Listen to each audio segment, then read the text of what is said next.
Assalamualaikum warahmatullahi wabarakatuh. Innal hamdalillah, tsumma shalatu wassalamu ala Rasulillah Muhammad ibn Abdillah wa ala alihi wa sahbihi wa mawalah. La haula wa la quwata illa billah. Untuk memulai pertemuan kita, alangkah lebih baiknya kita awali dengan membaca basmalah dan niat agar kiranya apa yang kita lakukan, apa yang kita kerjakan ini dicatat sebagai amal baik, dan tentunya kita berharap apabila ada ilmu yang Allah anugerahkan kepada kita menjadi ilmu yang bermanfaat baik untuk agama, nusa, serta bangsa kita. Bismillahirrahmanirrahim. Nawaitu ta'alluma wa ta'lima wal ibadata wal istifadata wal hatha ala tamassuki bi kitabillahi wa sunnati rasulihi wad dalalata ala al-huda wal khair. Amin ya rabbal alamin. Di pertemuan kali ini kita akan mulai masuk untuk sama-sama mempelajari, mengaji, mengkaji, dan juga membahas apa yang ada di dalam Al-Quran. Yang pertama kali kita akan bahas adalah dari juz amma-nya. Tentunya juz amma ini kalian sudah kenal dari SD dulu, dan saya yakin sekarang pun mungkin ada yang mengajinya sudah masuk kepada Al-Quran yang 30 juz. Meskipun mungkin ada yang beberapa masih di tahapan Iqra karena masih belajar, tidak usah malu, tetap semangat saja. Karena yang akan kita pelajari, yang sedang kita pelajari itu adalah kalamullah atau Al-Quran yang merupakan pedoman hidup bagi orang Islam. Yang akan kita bahas pada saat ini adalah surah Al-Fatihah. Bapak yakin kalian semua tahu surah Al-Fatihah, hafal bahkan. Karena apa? Di setiap harinya 5 waktu kita melakukan sholat fardu dari subuh, zuhur, asar, maghrib hingga isya, itu pasti membaca surah Al-Fatihah. Mari kita kenal lebih jauh dengan surah Al-Fatihah ini. Surah Al-Fatihah adalah surah yang pertama dalam Al-Quran. Maksudnya pertama ini adalah pertama dalam urutannya, bukan yang pertama kali turun. Karena seperti yang kita ketahui, yang pertama kali turun kepada Rasulullah adalah surah Al-Alaq ayat 1-5.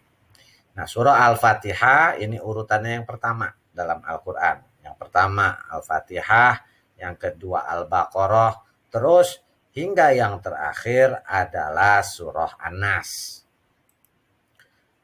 Surah Al-Fatihah ini terdiri dari 7 ayat. Seperti yang sudah kita hafal ya. Ayatnya ada 7. Namun kalau dilebih rincikan, itu ayat surah Al-Fatihah memiliki 139 huruf, 25 kata, dan merupakan kategori surah Makkiyah. Pada pertemuan lalu kita sudah sama-sama membahas apa itu surah Makkiyah. Surah Makkiyah adalah surat yang turun di kota Mekah sebelum Rasulullah Shallallahu Alaihi Wasallam hijrah ke kota Madinah. Nah, kalau turunnya, tadi kan urutannya. Urutan yang pertama adalah Al-Fatihah, Al-Baqarah, terus ke bawah sampai surah An-Nas.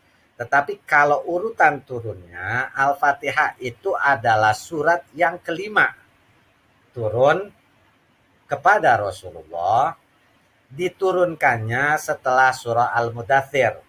Ya ayyuhal mudaththir qum fa'anzir, dan sebelum surat Al-Lahab. Kita lanjutkan. Nama lain surah Al-Fatihah antara lain Sab'ul Mathani. Maksudnya Sab'ul Mathani ini adalah 7 ayat yang dibaca berulang-ulang. Kenapa disebut dengan 7 ayat yang dibaca berulang-ulang? Sehari berapa kali kita sholat? 5 waktu. Berapa rakaat? 17 rakaat.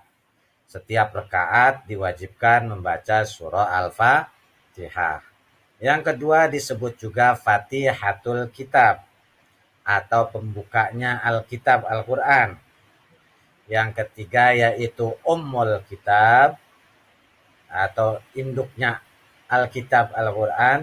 Yang terakhir Ummul Quran, induknya Al-Quran.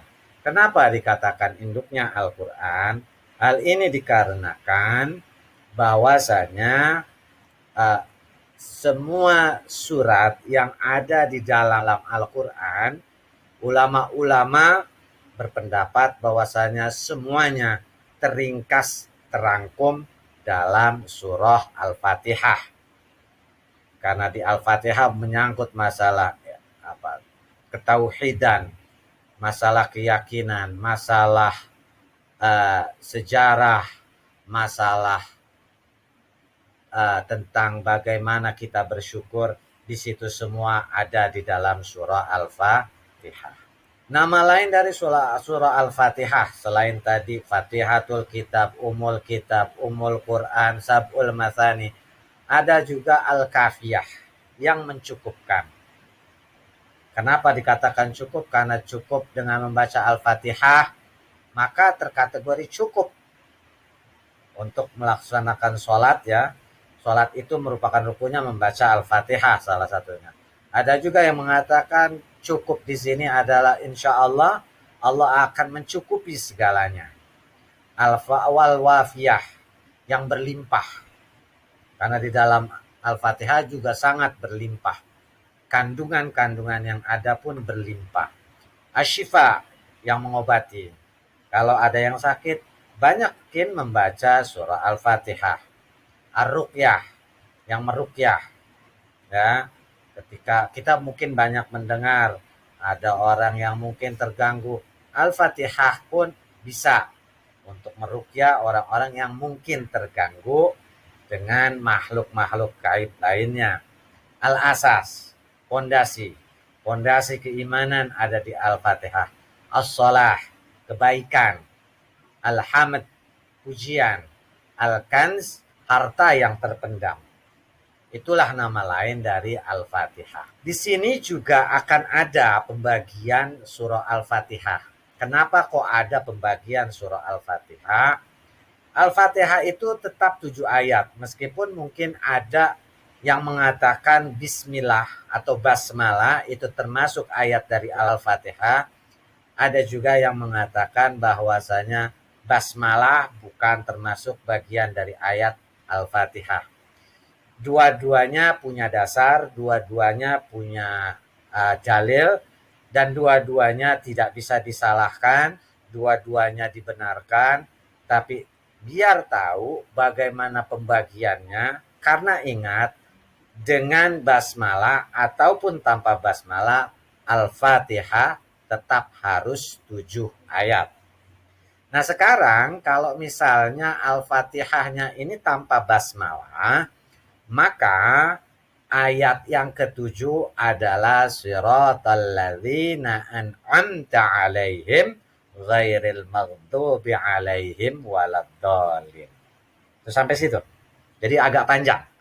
Kalau dengan basmalah, maka ayat yang ketujuhnya adalah siratal ladzina an'amta 'alaihim ghairil maghdubi 'alaihim waladdallin.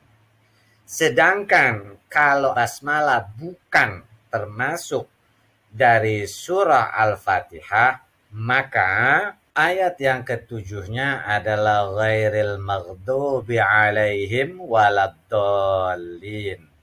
Itu adalah ayat yang ketujuhnya.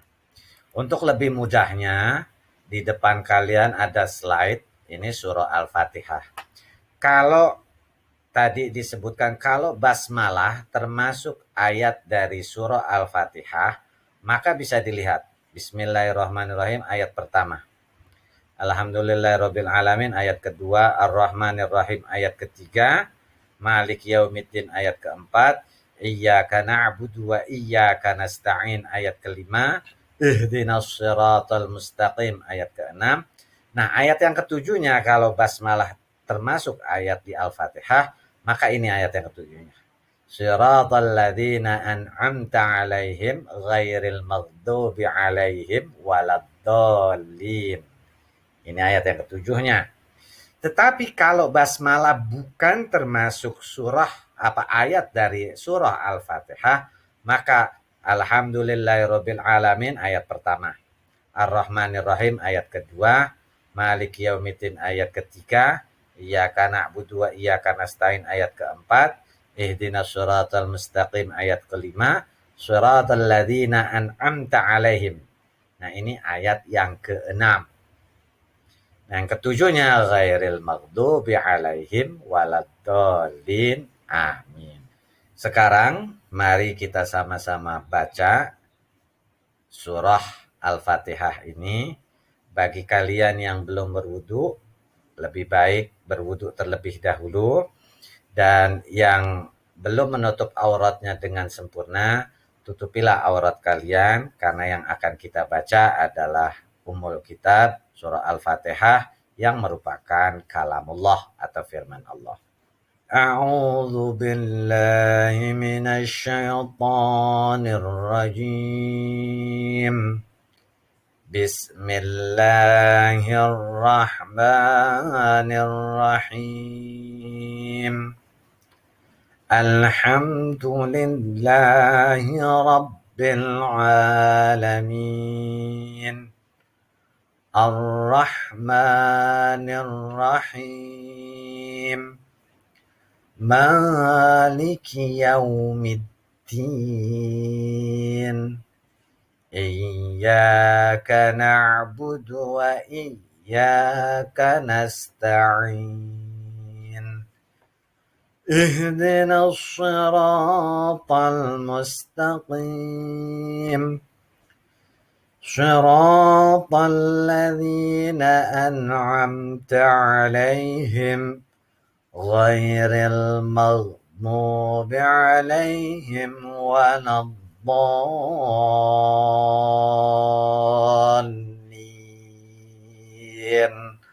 Amin. Shadaqallahul azim. Mungkin itu pembahasan kita pada hari ini. Seperti biasa, catat pelajaran yang kalian terima di hari ini. Kemudian setelah itu kalian masuk ke link Google Form untuk absensi harian sekaligus mengambil nilai untuk evaluasi. Adapun untuk passwordnya yang akan digunakan adalah pembuka. Demikianlah tadi pertemuan kita di hari ini. Kita sama-sama berharap agar kiranya Allah Subhanahu wa Ta'ala meridhoi apa yang kita kerjakan dan apa yang kita lakukan. Dan untuk mengakhirinya, kita akhiri dengan kafaratul majlis. Subhanakallahumma wa bihamdika asyhadu an la ilaha illa anta astaghfiruka wa atubu ilaik. Walhamdulillahi rabbil alamin. Wassalamualaikum warahmatullahi wabarakatuh.